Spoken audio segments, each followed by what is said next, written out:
Friends, இன்றைக்கி வந்து என்ன லஞ்சுன்னு பார்க்கலாம். இது வந்து கேரட் பொரியல், இது வந்து குடமிளகா, வெங்காயம், கத்திரிக்காய் போட்டு ஒரு பொரியல்.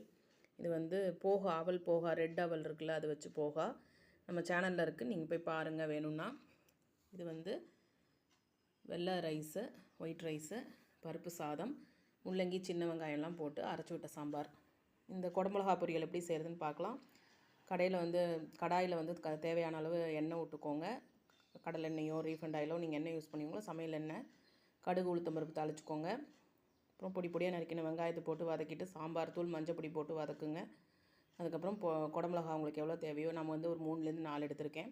பொடியாக நறுக்கி வதக்கி, கத்திரிக்காயும் ஃபஸ்ட்டே போட்டுருணும். கத்திரிக்காயும் போட்டு வதக்கி பொடியாக கட் பண்ணி ரெண்டையும் போட்டு நல்லா வதக்கி லைட்டாக தண்ணி தெளித்து வதக்கி உப்பு போட்டு வதக்கி எடுத்தால் நம்மளோட மிக்சடு பொரியல் ரெடி. இவ்வளோதான் நம்ம வீட்டில் இருந்துச்சு. நீங்களும் செஞ்சு பாருங்கள். தேங்க்யூ ஃபார் வாட்சிங். நம்ம சேனலை சப்ஸ்கிரைப் பண்ணுங்கள். நன்றி, வணக்கம்.